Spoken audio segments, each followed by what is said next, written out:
Hey everyone, and welcome to This Explainer. I am beyond excited you're here today because we're going to unpack the fascinating source material behind an absolute legend of the game. We're talking about A.W. Tillinghast. Now, if you follow golf course architecture, you already know this is the guy who practically single-handedly flipped American golf on its head. He took a game that was basically just about brutal, grinding survival and completely elevated it. He turned it into this high-stakes strategic adventure. So let's just dive right in, shall we? You see, Tillinghast operated on one core defining philosophy. Every golf hole should ask a question. And the greatest holes, well, they ask a question you're going to remember long after you've walked off the 18th green.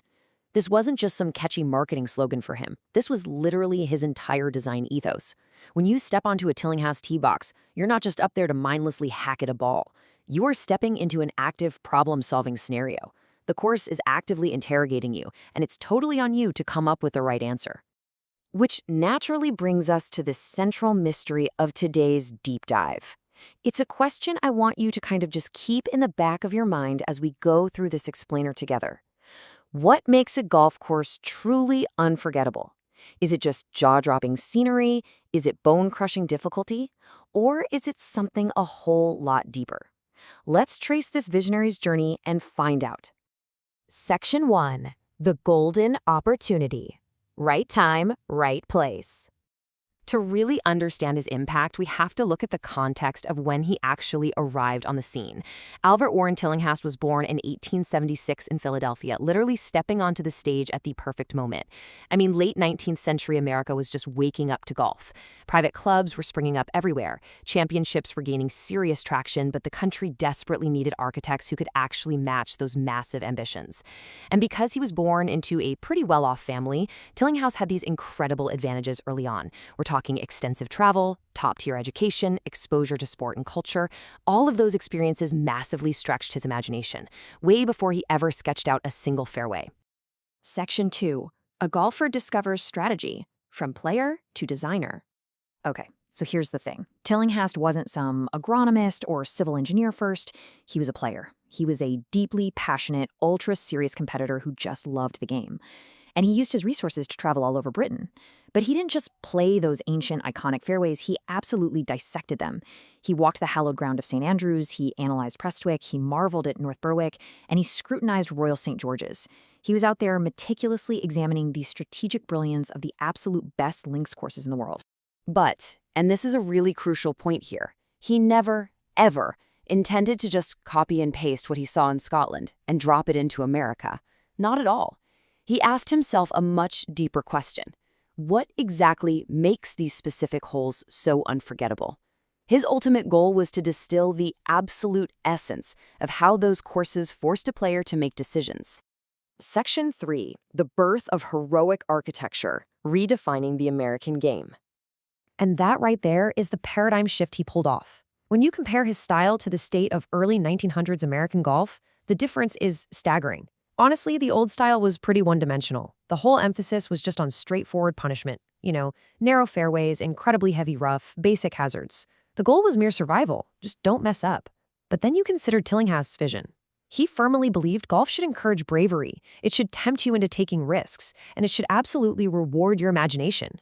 He didn't want to dictate exactly how you played a hole. He wanted to provoke your thought process and give you real meaningful choices. He coined this concept, heroic architecture. It's basically a design philosophy where these incredibly memorable holes offer crystal-clear opportunities for risk and reward. The architect sets the stage, sure, but he places the ultimate outcome squarely in the hands of your own bravery and imagination. And let me tell you, this philosophy was a total game changer. It forever transformed championship golf because it took the sport and made it a massive adventure again. When you're out there in real time, this philosophy forces a super intense decision-making sequence. Picture yourself standing on a true Tillinghast hole. Your brain just starts firing off this rapid-fire checklist. Do I challenge the bunker? Do I lay safely away? Should I attempt the heroic carry right over the hazard, or maybe just play it conservatively? The outcome isn't predetermined by some punishing penal design. It's determined entirely by you, the player, in that exact moment. Section 4. Bunkers as Characters. The Theater of the Fairway. I absolutely love how the source material frames this next part. So while a lot of other architects just treated bunkers as, basic piles of sand you're supposed to avoid, Tillinghast treated them like cast members in a play. He literally gave them unique personalities. Some are intimidating. They demand your immediate attention and just strike fear into your heart.